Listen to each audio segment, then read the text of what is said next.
Hi, I'm Robyn Citizen, the co-programmer of the Summer of Soul series and director of festival programming and Cinematheque here at TIFF.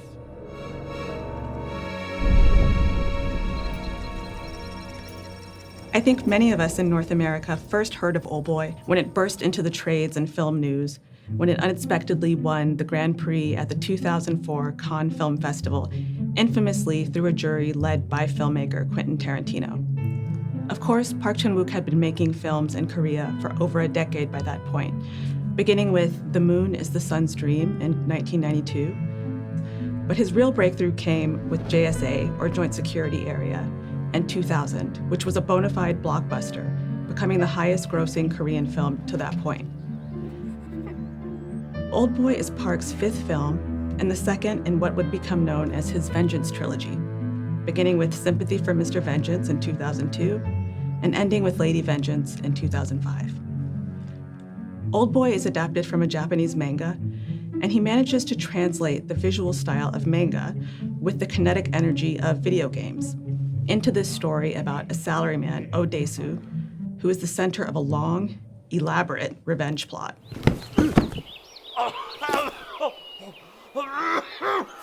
So many scenes in Oldboy stand out and have been celebrated by critics and scholars. The hallway fight scene with the scrolling camera work, the octopus eating scene, the smile and the world smiles with you shot.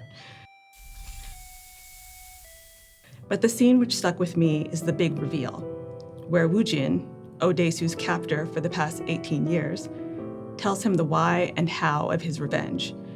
And it highlights, for me, what a keen observer Park is of power dynamics, and specifically how social inequities become fodder and justifications for extreme personal grievances and violence. It's politics, but politics with a lowercase p.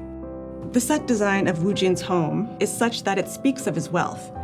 It's hypermodern and huge, but with its massive concrete pillars and sickly greenish-gray color palette, it mostly feels like a brutalist prison / hall of mirrors. And in a hall of mirrors, you can never trust what you see. The number of mirrors allows us to always keep the two men at the edges of the frame and in our line of sight, even as Woo-jin constantly moves through the deep space of the shot, stalking around Dae-su and kind of marking his territory.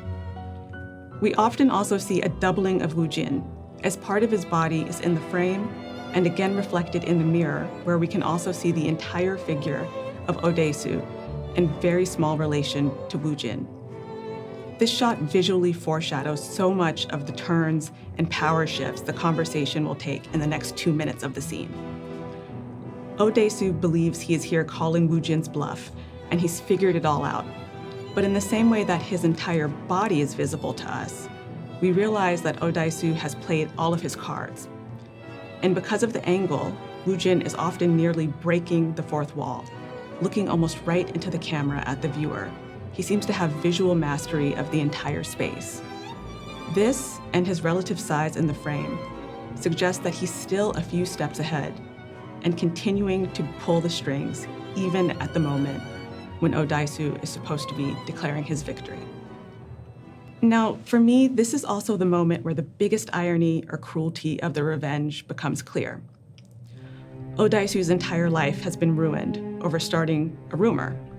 But earlier in the film, we learn that it wasn't him who spread the rumor. He relates what he has seen between Woo-jin and his sister to one friend, then immediately forgets it. And it seems that the friend did all the work of telling everyone else in school. The one time we see Woo-jin lose his cool in the film is when he learns this, and he ends up killing the friend. Back in the scene, Woo-jin continues to try to shock Dae-su. His description of the incestuous relationship between him and his sister and the effect of the rumor is increasingly crass and uses sexual metaphor, like, 당신의 혀가 우리 누나를 임신시켰다니까? 이유진의 자지가 아니라. This speech puts Woo-jin in the position of challenging the moral high ground of Dae-su and the community which shamed he and his sister by making it seem like this extreme revenge is about challenging social mores and judgments. They loved each other, and it was consensual, So who was everybody else to judge? This feels false, and I think intentionally so. In Park's other films, characters often take refuge in morality or politics to excuse what are ultimately revealed to be selfish, violent behaviors, or desires. In Joint Security Area, nationalism is used as an excuse for betraying a friendship. Neutrality in JSA is used as an excuse to remove oneself from a dangerous situation. In Mr. Vengeance, anti-capitalism is used as an excuse for kidnapping and personal enrichment. And in his short film Cut, there's a similar displacement of personal failings onto social inequity. Ultimately, this moral misdirection from Woo Jin cues a change in shot patterns, and what we are meant to think, maybe Dae-su is actually getting the upper hand, or hitting a nerve in Woo Jin, who has been confident and smirking until now. Suddenly, they're on opposite sides of the frame, and Woo Jin's demeanor changes.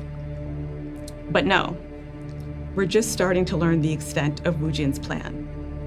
And here, the rapid-fired shot transitions and cinematography through whip pans, superimpositions, and creative wipes signal, even if you're watching it without the sound and subtitles, that it's immediately clear that not only is Woo Jin going to get to his endgame, but how much of his life has been consumed by the revenge plot and wholly absorbed by its object, Dae-su. To the extent that when it's over, and when Dae-su is ruined, Woo Jin will have lost his entire reason for being. This part of the film feels absolutely operatic in its emotional and stylistic scope. I think the revenge narratives that stick with us are those in which the avenger and the object of their revenge are evenly matched in some way.